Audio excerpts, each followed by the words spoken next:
there are three sets of things that we really need to clearly understand here, or there are multiple sets of risks that we are really talking about. One is what we call as, say, structural risks within the domain. And what are the structural risks here? The structural risks are typically the economic situation that a typical population will face. And when we talk about, say, HIV, the structural risks are in terms of what I say is always about poverty.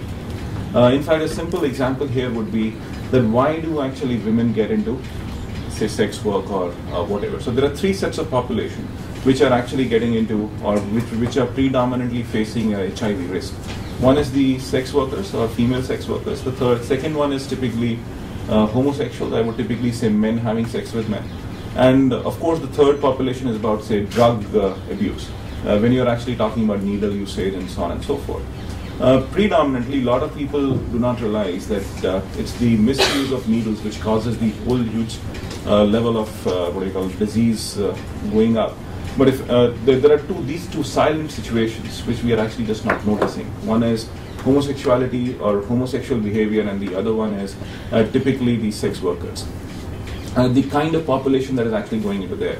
But now the question is, the structural risk here is, like, why do women get into that? And that is one big question that we have to find answers to. And that structural risk is effectively about the situation of that people are not really making adequate money. This also leads us to ask a certain sets of questions, and that is like, what is the income level at which that tipping point happens, or why women is actually getting, or a woman is getting compromised, and at what locations are they getting compromised? So there are two sets of situations here. Like when you say, you would actually see incidents where a woman gets compromised in India for a price point of about 10 rupees. The case mentions that the compromise is about 50 rupees. There is that kind of thing. But then that is happening when you're actually going to a location which is supposedly a brothel or whatever, and it's a location which is accepted as a place. But now if you actually talk about a situation like on the Golden Quadrilateral, and if you really look at that road or the circuit, there are incidents which have been recorded where a woman is getting compromised at 5 rupees. So now that's a very, very important issue for us to really understand and tackle, for a simple reason that it's the incidents of poverty that are actually making women to actually move into that direction. So that is one. And that is a whole huge structural risk that we have to manage. A lot of these programs, they actually do look at the situation of what you call as, okay, now we need to actually talk to women, we need to actually treat them, or we need to actually help them. But none of these programs is actually talking about taking care of structural risks.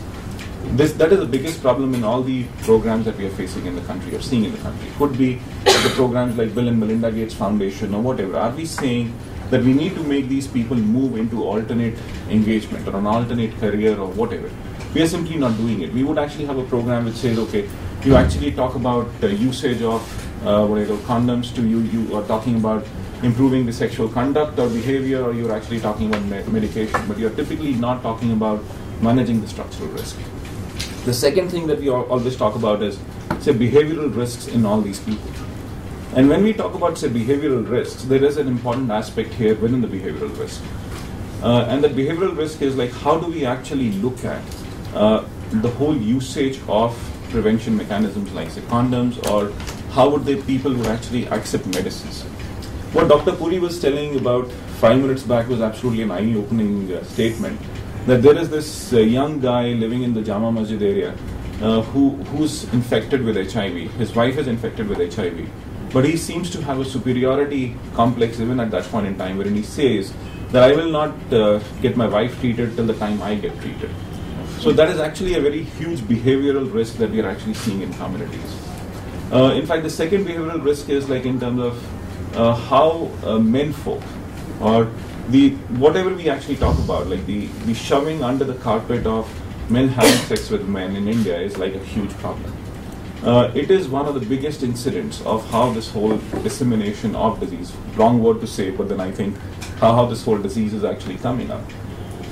And we need to actually improve this conduct or make people aware and to change the behavioral models of it. I do not think that you can change people to move their sexual behaviors, but I think they need to actually get more accustomed to the idea of using preventive measures.